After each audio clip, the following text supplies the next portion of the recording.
Hi everyone, today I will be discussing about 3 designer fragrances which are really fantastic for the upcoming winter in my opinion. And since these are not your typical Middle Eastern fragrances, expect the price to be on the higher side. By the way, all the 3 fragrances that I will be reviewing today, all of them are tester units. And if you don't really care about the outer box and if you can get it from trusted sources, you can definitely go for them. That's a little advice if you want to save some money. The most important thing is getting it from trusted sellers. So let's jump to the bottle design then. Since today I don't have any fancy packaging to work with.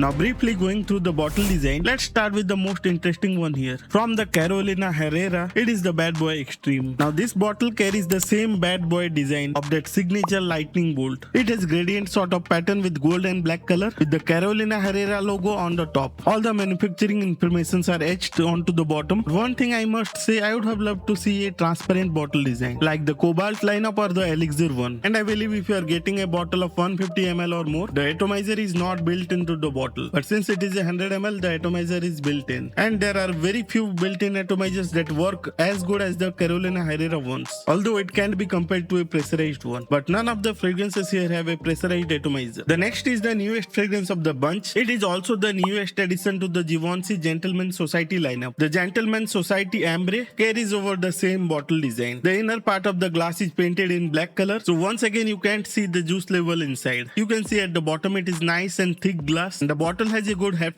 to it. On the retail unit, you won't see the Eau de Parfum Ambre written on the front. Instead, it will be just plain black. In my opinion, this bottle looks very classy. The cap is extremely tight and you can certainly pick up this bottle with the help of the cap. I don't want to keep the bottle hanging around, so let's move on to the next fragrance. It is the Boss Bottle Elixir from the Hugo Boss. And no surprise here, it's also a classic Boss bottle. At the center, it almost feels like a light is glowing from behind, but it is just the gradient of the bottle. At the top of the cap, it is written Boss, and at the bottom, like other fragrances do, it also comes with a sticker. I just feel that Hugo Boss just needs to change the cap. It is very light and simply doesn't feel very premium. The bottle looks alright, it looks very beautiful and a real classic one. And yes, this is a 50 ml tester, so it is a small one. Atomizers are fine for both of these fragrances, so let's start with the smell then. Starting with the same order as the presentation, the most youthful fragrance of these three and perhaps the most mass appealing as well. The Bad Boy Extreme feels kind of a gourmand fragrance. And I absolutely love the opening of this fragrance. And I wish the opening lasted a bit longer as well. It opens with a very fruity plum and lot of dark cacao. Although it is a sweet fragrance, it is not overly sweet. Of course, I get the right amount of sweetness from the tonka beans with slightly balsamic warm feel. Giving this perfume a slight hint of freshness is that dash of ginger.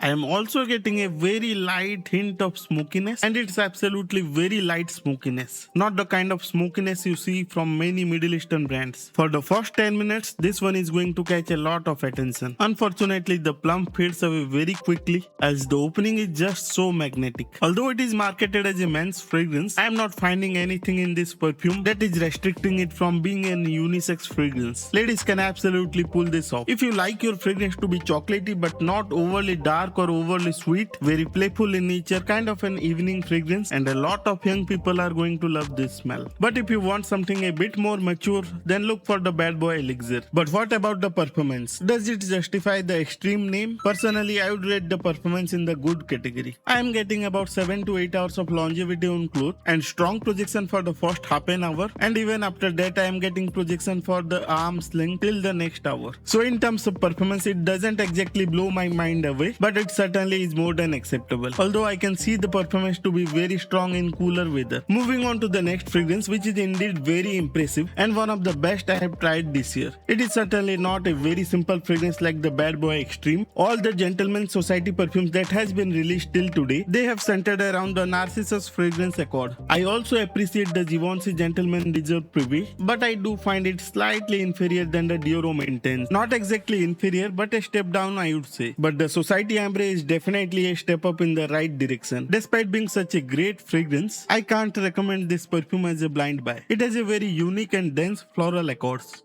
But if you don't like floral fragrances, just skip this one. Along with the white florals, it is intensely powdery with some sweetness in the base and little bit of bittery spiciness. The Narcissus Floral Accord is actually very interesting one. Just like the Hugo Boss utilizes the Maninka Accord in its scent lineup, the Gentleman's Society lineup utilizes the Narcissus in similar way. The perfume is centered around that Narcissus Accord, with the iris giving it that powdery effect, but it is certainly not as intensely powdery as the Dior Homme Intense or the Dior Homme Parfum, with the base having a rich, luxurious ambery sweetness.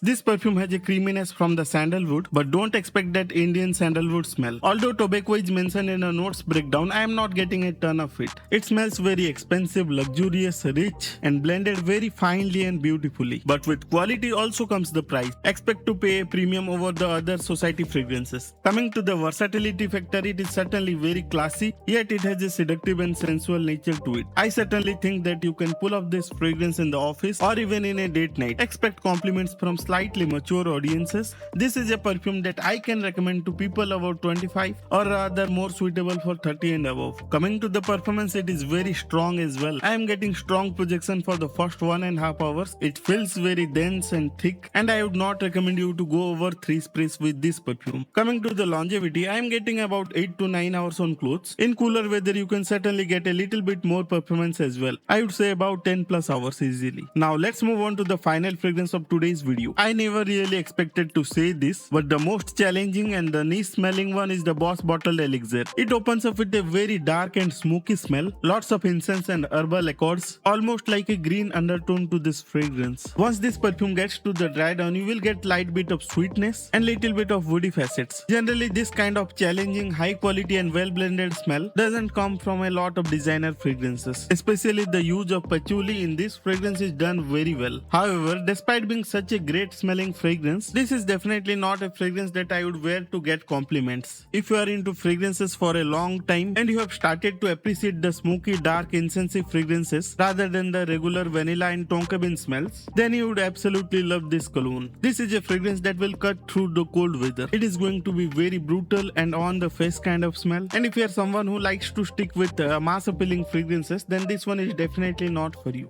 This is also a perfume that I can say that it is traditionally leaning towards the masculine side. You need to be bold, confident and mature to pull it off. This is definitely a perfume that I would love to wear on a gloomy rainy day or the icy cold winters. But if you want similar kind of smell but with a more mass appealing tone, I would highly suggest you to look at the Boss Bottled Absolute. And if you are interested, I will do a full review and comparison video with this fragrance. And even though I get a lot of compliments with the Boss Bottled Absolute and even a bit more performance as well, personally I love the Boss Bottled Elixir a little bit more. If I will be rating the Boss Bottled Elixir a 9.5, then the Boss Bottled Absolute will be a 9. Both are really fantastic fragrances, and if you know what you are getting into, you will be absolutely thrilled with these fragrances. If you wanted something unique, long lasting and also fragrances that will help you stand out from the crowd, I hope that this video helps you in some way. This video presents you with 3 different kind of fragrances, targeting a wide range of age groups and catering to people with different kind of smell choices.